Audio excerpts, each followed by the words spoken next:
So, up next, we're going to be talking about branding. This cow has escaped his fate, thankfully. I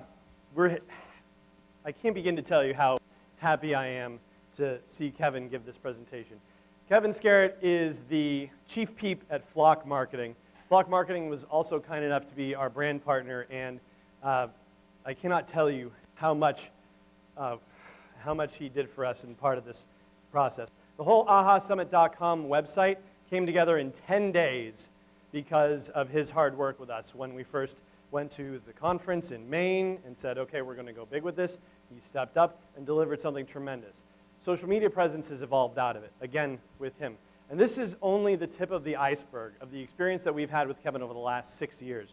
We initially met for lunch, and the story about how we came together is apocryphal at this point because he has one story, we have another. Lunch meeting turned into a 5-hour meeting where we looked at the clock, said, and oh dang, the kids, and had to run. But it's been like that ever since, where we simply cannot be in a room together without wonderful things happening, without wonderful friendships and camaraderie happening, without incredible mix CDs happening, and it's going to happen again, sorry, it is what it is. He is a serial entrepreneur. He has been doing web design, brand consultations, and web development for, is it 20 years? It's probably 20 now, yeah, 18, okay, 18, sorry. And in addition to doing that, he's a well-known social media consultant. He's done speaking for everything from brand to user interface. He is with the MICHI, right? Michigan Computer Human Interaction Council. Does tremendous work. I'm really pleased to have him here because branding, as we are finding out, is not just about social media, but it underlies everything that goes on with social media and making your presence authentic, making your communications human and valuable, and making an authentic and reasonable presence turn into something remarkable. So without further ado, Kevin Skarritt.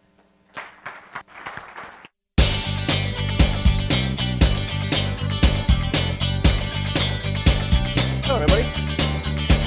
So, who here has their aha? Only 2 people? 3 people? Yeah, I know mine. I'll be willing to divulge it. It's don't piss off Steve Boucher. lesson learned. Where are you, Steve? Okay. Another thing I need to do here for the camera here. Ready? Okay. How many people knew what I just did? 1, 2, 3, 4, 5, 6, 7, 8, 9, 10, 11, 12. How many of you that just raised your hand have I never met before? Okay.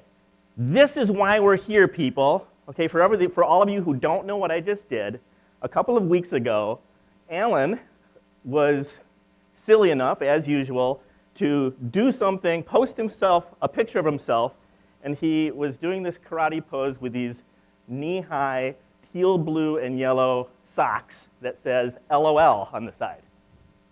And I saw this, I'm like, oh, I can't let this go. So I got out my Photoshop skills and I put in Justin Bieber and Barack Obama and who else was there? A whole bunch of people doing the voivod.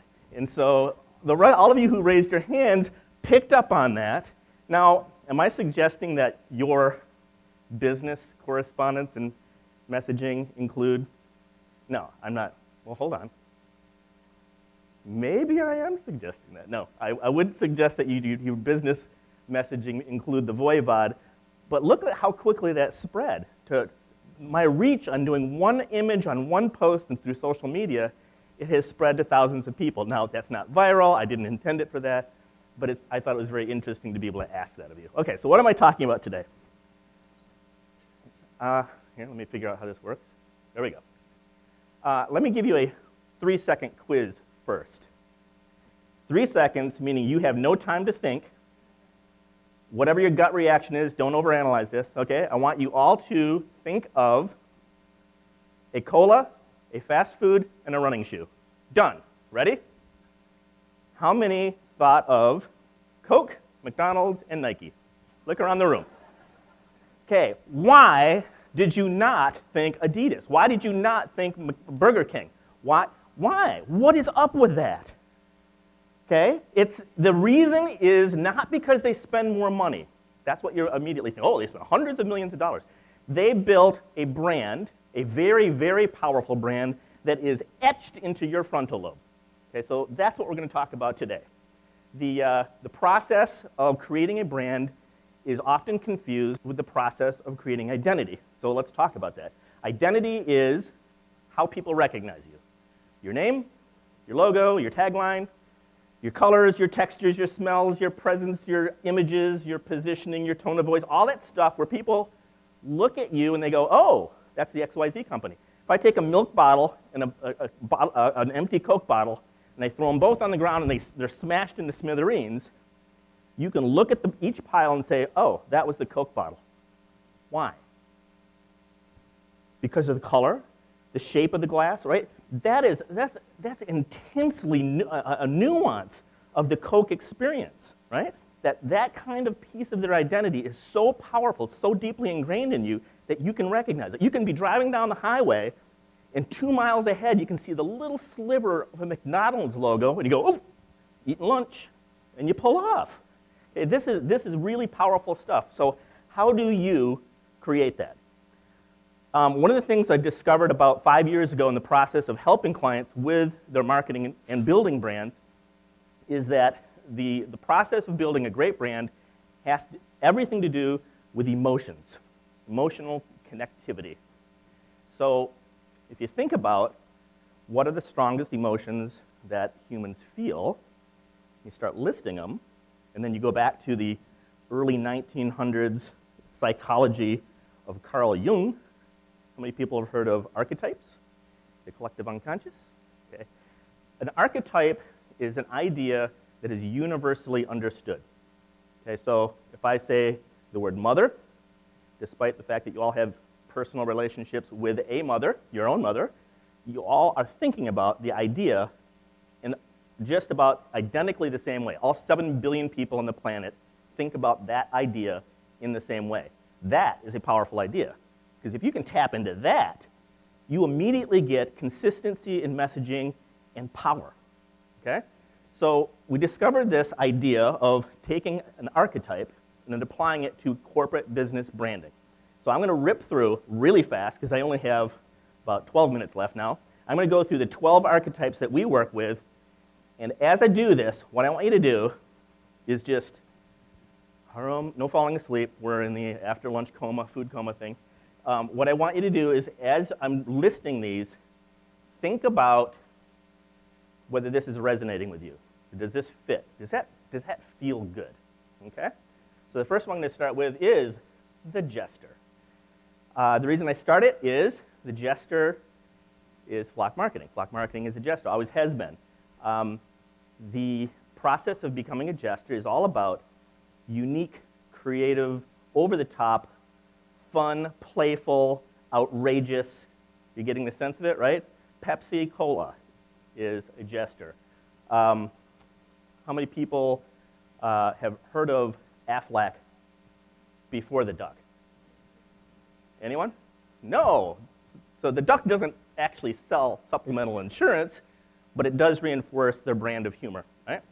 Okay, the next one is called the lover. Lover has 2 sides to it, sex and romance. Sex would be most perfume companies, right? Or Calvin Klein. The romance side would be things like Hallmark. Next one is the ruler. The ruler is all about power, dominance, being the best, being superior. It's Hilton, Mercedes, General Motors, Microsoft. You're getting the feel of it, right? Next one is called the angel. The angel, or the innocent, is all about family values, easy to understand, no chaos, simplicity, peace of mind, very low energy. The jester is, blah, hair on fire. Lonnie is the jester side, no surprise there, of Epiphanies Inc., okay? The neighbor is easy to understand like the innocent, but it's more of a buddy-buddy kind of way. It's unpretentious. It's friendly. High-touch customer service. And, whoop, one more. The rebel is all about being contrary to the mainstream, breaking the rules, bending the rules, being different. So obvious rebels would be like Harley Davidson, wind in the hair, actually being a rebel, but Apple Computer with Steve Jobs at the helm was always the rebel. One button instead of two, pink computers instead of black and gray, glass panels on phones instead of buttons. Everything that they did from a design perspective was always to break convention, right? The Magician is about changing the world, being a catalyst, being the agent of change. Your product and service and how your customers use it, their lives are changed. So if I say the brand Calgon, your response is, take me away. You know, that's a, I don't know, 70 or 80-year-old tagline, and the marketing is always the housewife slipping into a bathtub and then magically being transformed to a hammock on a beach in Barbados. This is bath soap, people. Does it really work like that? No, no. But if you use the product, that's the promise. That's the promise of that experience is if I buy this bath soap, that's how I'm going to feel. I'm going to buy it. The next is the hero. It's all about super productive, efficient, highly energetic, save the day. Most small businesses, if they're not trying, try to be this. Okay? So as you're going through these and thinking about these, and as you're trying to get the feel for what resonates with you, you want to be cautious of what your competitor's doing. Okay? So the hero is this super energetic, save the day kind of feel, red cape and all. FedEx, Nike, what's the tagline? Just do it! Right? They are the hero. The sage or the guru is all about data, information, knowledge, experience. So CNN, McKinsey, Oprah, Barnes & Noble, they're all great, sage, knowledgeable, reputable, credible, solid brands. The explorer. Two sides of the explorer. One is being unique, an individual, tapping into that individuality, delivering on that individuality, but also the physical act of experiencing new things and going out and experiencing the world, like the little fish on the right. Explorer brands would be like Hummer and Jeep, physically going out into the world, or think about the awesome coffee that we get from Perk at work. In Starbucks as a brand delivers on this high quality stuff, right? Compared to Dunkin' Donuts. It's not that it's bad coffee. Some people actually prefer it. But what do you get? You go to Dunkin' Donuts, would you like regular or decaf? And at Starbucks, you ask for half-calf venti latte mocha with extra cream and foam, right? Or whatever it is, right? You feel special when you get that. I feel catered to. They got the super high ceilings and the brushed metal counters and the baristas and the chairs and the odors and the music, and you feel special when you're there. The presence of being inside of a Starbucks is kind of cool, right? So you're willing to spend 2-3 times as much for that coffee? Yes, you are. Okay, that's the explorer. The mother is all about nurturing, caring, love, that really, really super high touch, hand-holding level of customer service. Campbell's soup. Is it about nutrition? Is it about the peas versus carrots? No. Is it about the canning process? Nope. It's about motherly care. Right? Even the commercials with Campbell's soup that have athletes in them, they have the grandma, right? Or the mom, right? The artist is the 12th archetype that we work with. It's about creativity, teaching creativity, building creativity, having creative products and services, taking creativity to the world. Okay, so there are the 12. Mentally, did you kind of tap into what's feeling good? Okay. So how do you build this into your social media presence? How do you take these really high-level ideas and turn them into the glue that makes your brand powerful? The first is you have to be aware that this is going on. Okay, how many people have seen businesses where one campaign is all about customer service? The next campaign is about a new feature that they just put into their product. Then the next campaign is about their technology that's leading edge, cutting edge, all that stuff.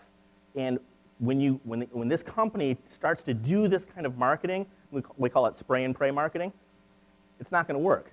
What's wrong with it? It's not consistent. The messaging is not consistent. At what level? At an emotional level, right? It's more about them than me.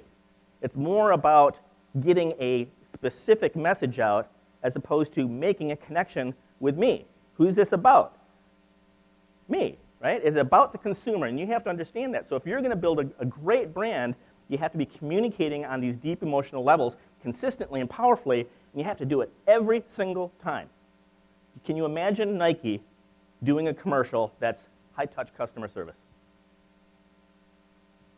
It'll never happen. You'll never see it. It's always going to be about high energy, super achievement, productivity, super athleticism, Michael Jordan flying through the air in slow motion, all that stuff, right? It's never going to be about the product. It's never going to be about customer service because it's not part of their brand.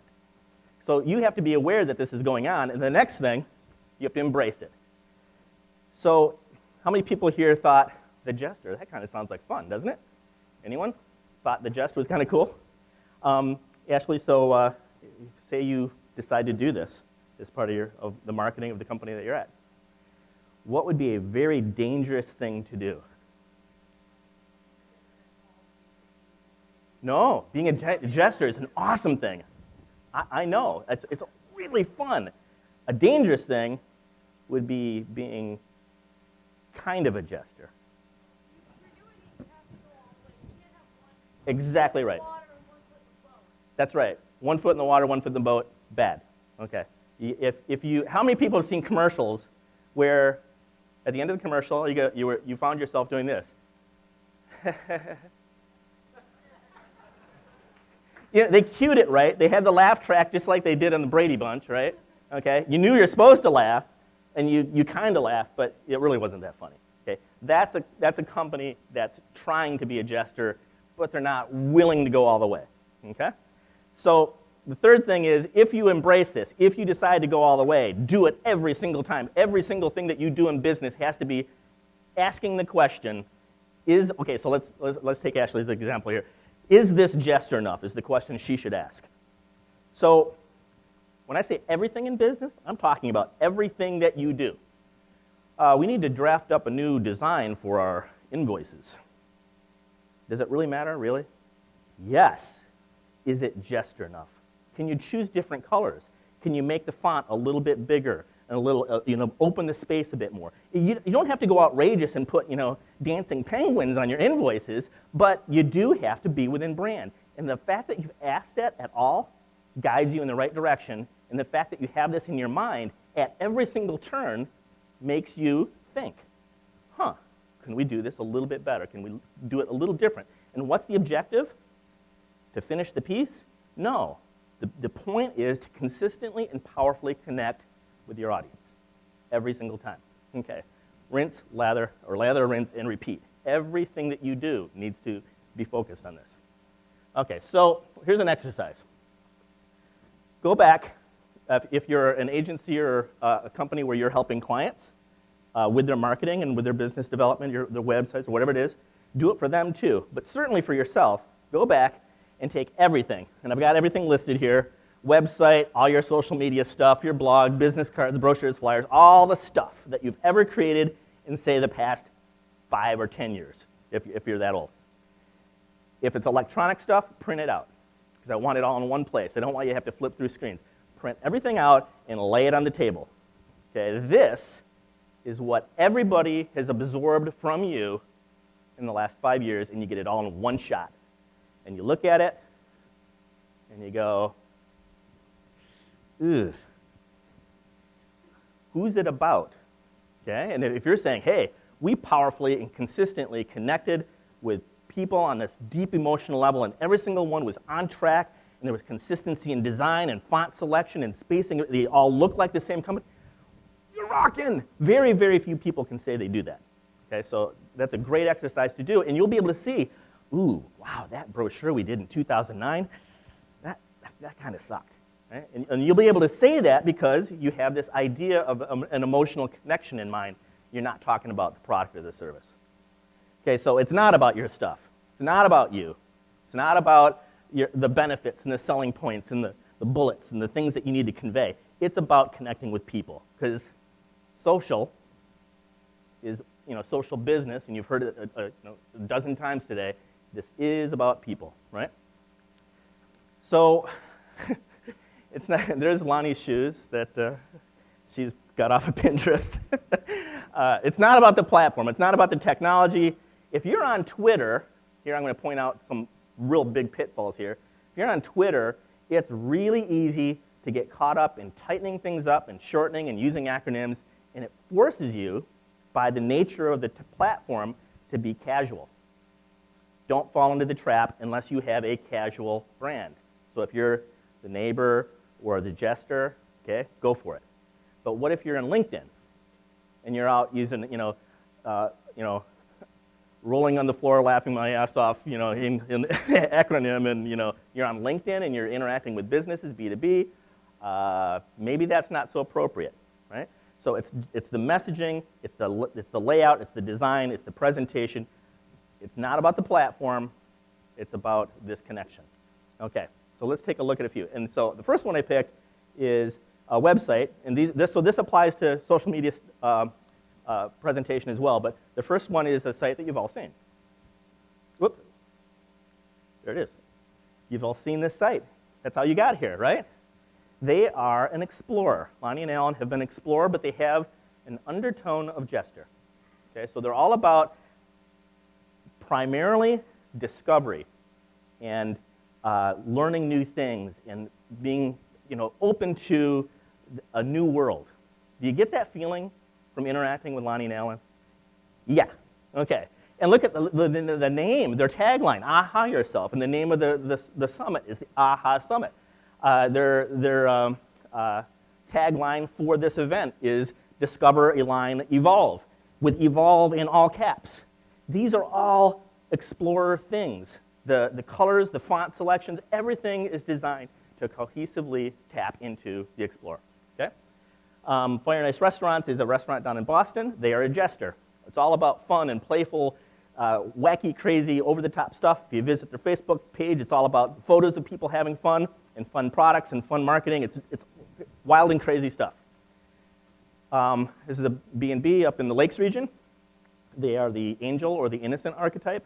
It's all about family values, and you've got footprints in the sand and kids having fun, and parents playing with the kids in the pool and Adirondack chairs and soft muted tones. This is not super, super high energy, is it, right?